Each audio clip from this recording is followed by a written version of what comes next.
Hello everyone and welcome to Unacademy. मेरा नाम है शिवांगी गौतम और आज की क्लास में हम डिस्कस करेंगे inter governmental panel on climate change के बारे में, जिसका मीटिंग स्विट्जरलैंड में रिसेंटली हुआ है।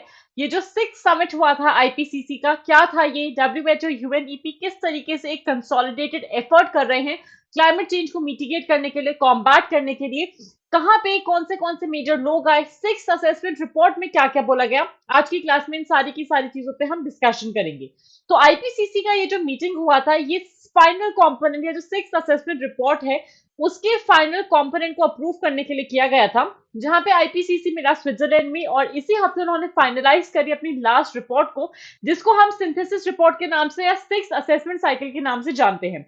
इस सिक्स असेसमेंट साइकिल में एक्सपेक्ट किया जा रहा है कि भाई जो भी क्लाइमेट चेंज से रिलेटेड अभी तक इवेंट्स हुए जा रहे हैं, ओवर द नेक्स्ट फोर्टनाइट, मतलब अगले 15 दिनों में, हम क्लाइमेट चेंज से रिलेटेड या जलवायु परिवर्तन से रिलेटेड किस तरीके से गति को निर्धारित करेंगे, किस तरीके से स्टडी को जोड़ेंगे, और क्या क्या की फाइंडिंग्स निकली है, आज की क्लास में वो डिटेल में हम डिस्कस करेंगे। अगर हम बात करें आईपीसीसी की, स्विट्जरलैंड में ये सिक्स असेसमेंट साइकिल को फाइनलाइज करने के लिए मीटिंग हुई, जहां पे सिंथेसिस रिपोर्ट में रिलेटिवली नॉन टेक्निकल समरी आएगी, जो गैर तकनीकी सारांश है, जहां पे ये बताया जाएगा कि जो भी पॉलिसी मेकर्स है दुनिया के, वो इसको कैसे यूज कर सकते हैं। अब सबसे बड़ी दिक्कत क्या आती थी क्लाइमेट चेंज के एवेन्यूज के साथ?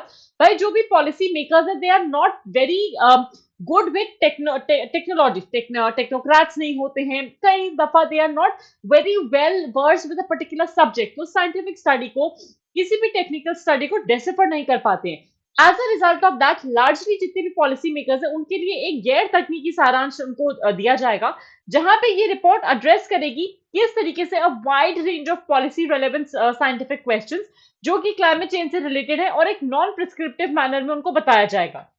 आईपीसीसी की बात करें तो व्हाट इज आईपीसीसी, क्या है ये inter governmental panel on climate change? IPCC United Nations का एक ऐसा बॉडी है जो साइंस को असेस करता है which is related to climate change, कि क्लाइमेट चेंज में साइंस का क्या रोल है, क्लाइमेट चेंज को मिटिगेट करने के लिए हम कैसे साइंस का, टेक्नोलॉजी का यूज कर सकते हैं। आईपीसीसी को सेटअप किया गया था 1988 में, जहां पे यूनाइटेड नेशंस, जो हमारा एनवायरमेंट प्रोग्राम है वो, और जो वर्ल्ड मीटरोलॉजिकल ऑर्गेनाइजेशन है डब्ल्यूएमओ, ये दोनों एक साथ किस तरीके से तर्क संगत में काम कर रहे हैं।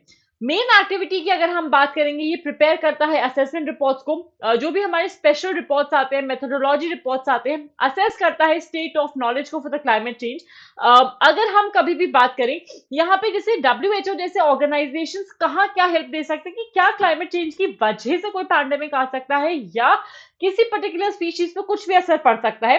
आईपीसीसी खुद एंगेज नहीं करता साइंटिफिक रिसर्च में, लेकिन इसके जो साइंटिस्ट है, rather IPCC as an organisation दुनिया भर के साइंटिस्ट को बोलेगा, आप एकजुट होके रेलेवेंट साइंटिफिक लिटरेचर को प्रोवाइड करो, आप क्लाइमेट की स्टडी करो, और आप ये बताओ कि क्या लॉजिकल कंक्लूजन्स आप लेकर आ रहे हो, जिसको हम आगे अपना सकते हैं, जिसको हम ये देख सकते हैं कि भाई इसका असर क्या होगा आने वाली पीढ़ियों पर। अगर हम इंपॉर्टेंस की बात करें कि भाई असेसमेंट रिपोर्ट कैसे काम किया जाता है, कैसे काम करता है, तो आईपीसीसी का ये जो सिक्स्थ असेसमेंट रिपोर्ट आ रहा है, किस किस चीज पे फोकस करने वाला है? हर साल असेसमेंट रिपोर्ट्स आते हैं आईपीसीसी के, जिसको हम आईपीसीसी एआर बोलते हैं। ये सबसे comprehensive, widely accepted scientific evaluations होते हैं स्टेट के, कि भैया अर्थ क्लाइमेट क्या चल रहा है, किस पर्टिकुलर कंडीशन में है, किस पर्टिकुलर स्टेट में है, कितना उसको डैमेज हुआ है। बेसिस बनता है गवर्नमेंट पॉलिसीज का, ताकि हर सरकार क्लाइमेट चेंज को टैकल कर पाए, और इसी के साथ साथ ध्यान दिया जाता है कि हम कैसे एक साइंटिफिक फाउंडेशन को प्रोवाइड कर सकते हैं पूरे के पूरे इंटरनेशनल क्लाइमेट चेंज नेगोशिएशंस के लिए, ताकि कल को आके कोई भी देश ये ना बोले हमको इसका साइंटिफिक रेलेवेंस या लॉजिक नहीं पता था।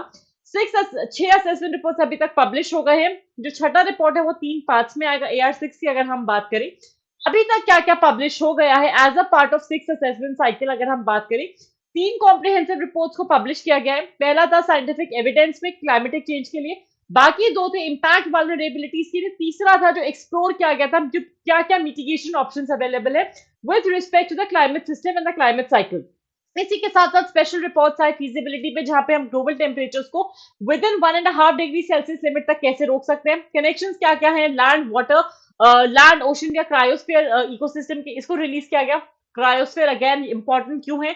2020 की अगर हम बात करें, 2020 के प्रीलिम्स एग्जामिनेशन में, as far as I remember, sorry mains examination में क्रायोस्फीयर पे क्वेश्चन आया था। टुगेदर ये तीनों के तीनों कॉम्प्रिहेंसिव अंडरस्टैंडिंग देते हैं अर्थ के क्लाइमेट सिस्टम का, जहां पे क्या क्या चेंजेस हो रहे हैं, क्या क्या रेपरकशंस आ रहे हैं इन चेंजेस पे। और इसी से आइडिया मिलता है कि भाई ये जो एक्शंस है किस तरीके से हम इनको अवॉइड कर सकते हैं फ्रॉम द वर्स्ट इम्पैक्ट। क्या सस्टेन्ड फोकस है क्लाइमेट चेंज पे अगर हम बात करें, क्लाइमेट चेंज इम्पैक्ट कर रहा है, क्लाइमेट का जो इम्पैक्ट है कैसे पॉपुलेशन को हर्ट कर रहा है उस पर फोकस किया जाता है। इसी के साथ साथ इस साल फरवरी में हिंदुस्तान ने अपना सबसे गर्म फरवरी देखा, द हॉटेस्ट एवर, और ये अनयूजुअली हॉट वेदर पूरे देश में कहीं ना कहीं प्रिवेल कर रहा है। 2023 को बोला जा रहा है कि अभी तक के सालों में it is going to be one of the warmest years that we know of. और क्लाइमेट एक्शन अगर नहीं लिया देशों ने, बहुत बहुत पॉसिबल है कि भाई ऐसे रिपीटेड प्रिडिक्शंस की वजह से कैटास्ट्रोफी बस हमारे सामने वेट कर रही है, जिस पर हम कोई एक्शन प्लान नहीं ले रहे हैं। करंट लेवल के एक्शन की अगर हम बात करें, हमारा करंट लेवल पे जो भी क्लाइमेट मिटिगेशन मेजर्स चल रहे हैं, क्लाइमेट कंजर्वेशन मेजर्स चल रहे हैं, वो कोई भी इतना अच्छा नहीं है जो कमेंसुरेट कर पाए या किसी भी तरीके से 2 डिग्री सेल्सियस के टारगेट को हम मीट कर पाए। डिसअग्रीमेंट होता है कि भाई हम फेज आउट कैसे करेंगे फॉसिल फ्यूल्स को। सबसे बड़ा जो कंट्रीब्यूटर है ग्लोबल वार्मिंग का, उसको फेज आउट करने के लिए सारे के सारे देश अभी तक इस पूरी दुनिया के एक कंक्लूसिव ट्रीटी पे, कंक्लूजिंग मैकेनिज्म पे आ ही नहीं पा रहे हैं। इस वजह से आईपीसीसी का रिपोर्ट अपने आप में एक बहुत प्रोमिनेंट रोल प्ले करता है। Before I wind up, a super quick reminder about the new batches and the schedule that we are providing at Unacademy. 17 मार्च तक आप कोड यूज कर सकते हो शिवजी लाइव SHIVG LIVE 2024 के एग्जाम के लिए, और आपको 20% का ऑफ मिलेगा। अन अकेडमी का नया ऑफलाइन कोर्स शुरू हो रहा है 3 अप्रैल से। 5 से 7:30 बजे क्लास हुआ करेंगी करोड़ बाग वाले सेंटर्स पे, which is in Delhi. Before I wind up, a super quick reminder: like the video, share it as much as you can, and do subscribe to Unacademy UPSC Unstoppable. Thank you so much and have a fantastic day, everyone.